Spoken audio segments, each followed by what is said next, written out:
Hello friends and welcome back to my channel. My name is Carolyn if you're new here, and in today's video I wanted to talk about 5 rom-coms on Netflix that I would watch again in a heartbeat. If you don't know, I love movies and especially movies that are rom-coms or animated movies. So I wanted to create this list and kind of like share a couple of rom-coms that I really enjoyed and I would just rewatch again. So the first movie that I would rewatch is called Work It, and it stars Sabrina Carpenter, Jordan Fisher, and Liza Koshy.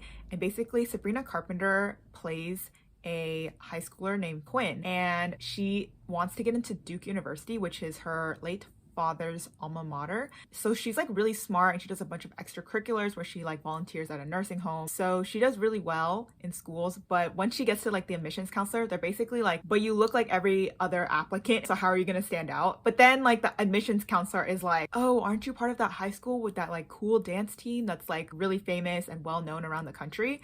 Because they won this competition called the Work It competition. And so then like Quinn lies and she's like, oh yeah, I'm part of that dance team or whatever. And she like tries to audition, but she's like absolutely terrible at dancing, which is kind of funny because like Sabrina Carpenter, like in a behind the scenes video, she was like, I'm actually like really good at dancing. So like for me to pretend to be bad at dancing is actually really hard. Basically, her best friend, Jasmine, who's played by Liza Koshy, is actually really good at dancing. And she's on that dance team that's like really famous at our high school. But then Quinn like doesn't make the dance team and she tries to make her own dance team so that she can get into Duke. And then she tries to enlist the help of Jake Taylor, who is played by Jordan Fisher, and she wants his help to win the competition and get into Duke. And of course there's romance that happens there, but I think the chemistry in that movie is so good. Also, I just love movies where people dance. Like, I want to learn how to dance. Whenever I watch it, I'm like, dang. I'm like, get really pumped up as I'm like sitting in my chair and not moving. I really liked it. I would highly recommend the movie to anyone. Like, I remember watching it and I just like remember messaging all my friends and being like, guys, you need to watch this movie called Work It on Netflix. So the second movie is called Always Be My Maybe, and it stars Ali Wong and Randall Park.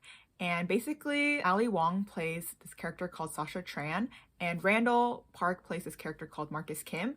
And they grew up together, so they're like childhood friends. They grew up in the Bay Area, so I love that representation. So they grew up next door to each other in San Francisco, and Marcus's mom, Judy, teaches Sasha how to cook, which in turn she ends up becoming like a celebrity chef in the future. They become really close and their friendship is like really close, but then it kind of goes all downhill because Marcus's mom dies in a car accident very early on in the film. And so then they, like as teens, get kind of like romantically involved, but then it gets like really awkward, so then they lose touch and all that stuff. So fast forward to them as adults, like Sasha is like a celebrity chef and she's like engaged to this big hot shot or whatever, and she gets really frustrated because like her fiance keeps like delaying the wedding and saying that they need to like take a break or whatever. And then she has to go back to San Francisco to oversee like an opening of one of her newer restaurants. And then obviously she bumps into Marcus, and Marcus is like still living at home with his dad in San Francisco because he's just so convinced that he needs to stay there and help out his dad. I think the reason why I really like this movie is because I love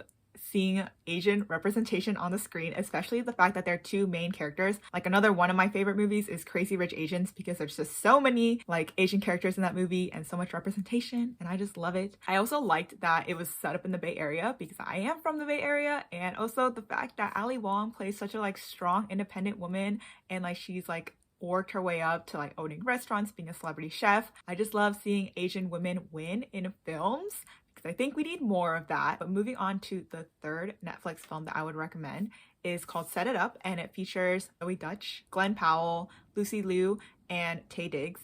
And basically, Zoe Dutch and Glenn Powell play these two assistants. Zoe plays Harper and Glenn plays Charlie. And they're basically these two assistants for their bosses who are played by Lucy Liu and Tay Diggs. So basically Harper and Charlie are like always at the office like until past midnight because they do literally whatever the bosses tell them to do because they're like, oh, I need to like work under them to get this experience and get recommendations and connections and all that stuff. Harper basically comes up with this idea to set up their managers together so that they can hook up and so that Harper and Charlie can have their lives back because they basically don't have a social life. They don't go out. They can barely date. I feel like that's like such a genius plan to think about because like if you don't have a social life and you want to like hook up these two people who are single so that they can get busy with each other and that you can have your own life, I feel like that's like actually really smart. I feel like I also really like this movie because I haven't seen this kind of like movie concept before, Also, more Asian representation by Lucy Liu, who is like an awesome boss manager. Not gonna say that bad word, but starts with a B. But also because I love that the assistants are just like really funny and they just get along so well together. I would recommend that one as well. I think that one was actually recommended to me by my boyfriend's parents. And I remember like watching it and I was like, wow, that was like really good. But anyways, so the fourth movie that I would watch again is called Love Guaranteed. And I swear this kind of movie